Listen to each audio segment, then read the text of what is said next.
نمیدی تو تابستون من چیکار کنی؟ کجا فیلم نمیبینی؟ آها فیلم خوب نمیشناسی؟ خب خوب پیش خوب جای اومدی. این کار حتما سابسکرایب کن که من هر هفته به چند تا فیلم خوب معرفی میکنم. خب بشین تو تابستون بشین فیلم مرج زمان ببین. نمیدونی مرج زمان راجع چیه؟ یه آقایی توی هزاران سال پیش اشتباهی مرجی میکنه برمیگرده به آینده، میره به آینده و یه سری مشکلات اونجا پیدا میکنه. فیلم فانتزی دوست نداری؟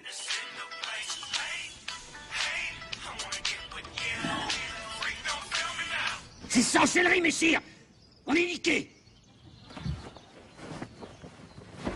Viens-t'en, ma fripouille. Dieu nous a envoyé une épreuve. On doit lui obéir. Il nous faut remettre le dauphin sur son trône.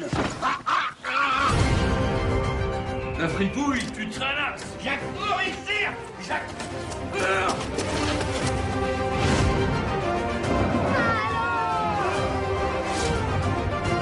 À mort! Raccourcissez-le! À mort! Raccourcissez-le! Il l'a tranché! خب بشین فیلم واسابی ببین. ژان رنو بازی کرده.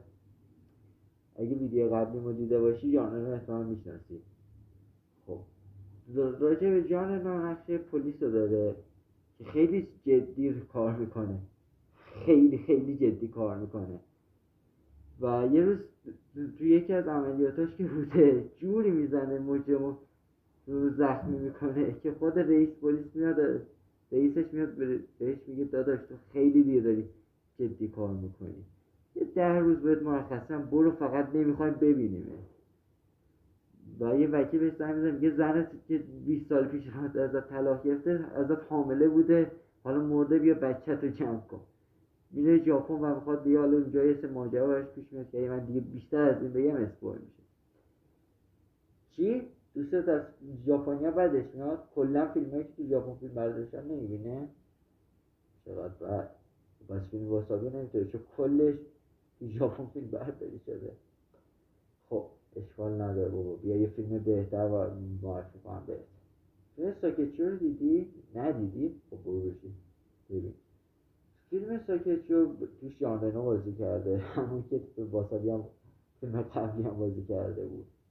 نقش این بار نقش مجرم رو بازی کنه. نقش مجرم خیلی خفن رو داره که میفته زندان و اونجا با یه دزد خیلی احمق آشنا میشه و این دوتا حالا با هم رفیق میشن و کل فیلم دیگه میفته حول میفره این دوتا کاراکتر.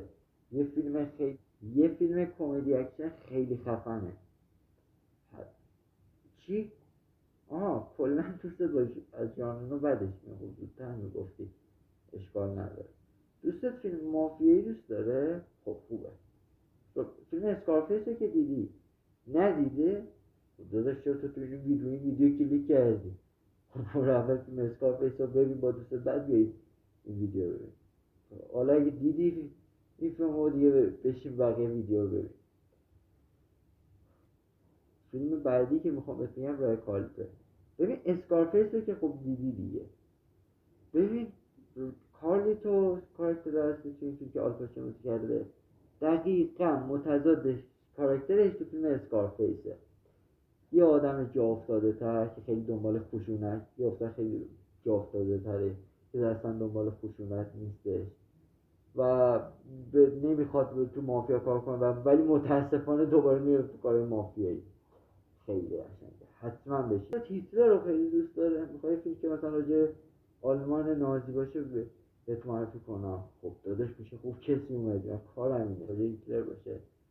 بشین فیلم سقوطه، یه فیلم آلمانیه که میشه گفت راجع به 40-50 روز قبل از اینکه هیتلر کار خودش رو تمام کنه. فیلم خیلی قشنگیه و از همه مهمتر خب توسط خود آلمانیا درست شده. این خیلی مهمه. ببین این فیلم بی‌نظیره، یعنی به نظر من بهترین فیلمی که آلمان میتونست درست کنه همین فیلم بوده. آره تو اصلا بقیه لیست کنش بشین اگه هیتلر دوست داری فقط همین گزینه آخر رو ببین. خب خواهش میکنم نظراتتون رو برام کامنت کنید و لایک و سابسکرایب هم فراموش نکنید. تا یه ویدیو دیگه خدا نگهدار.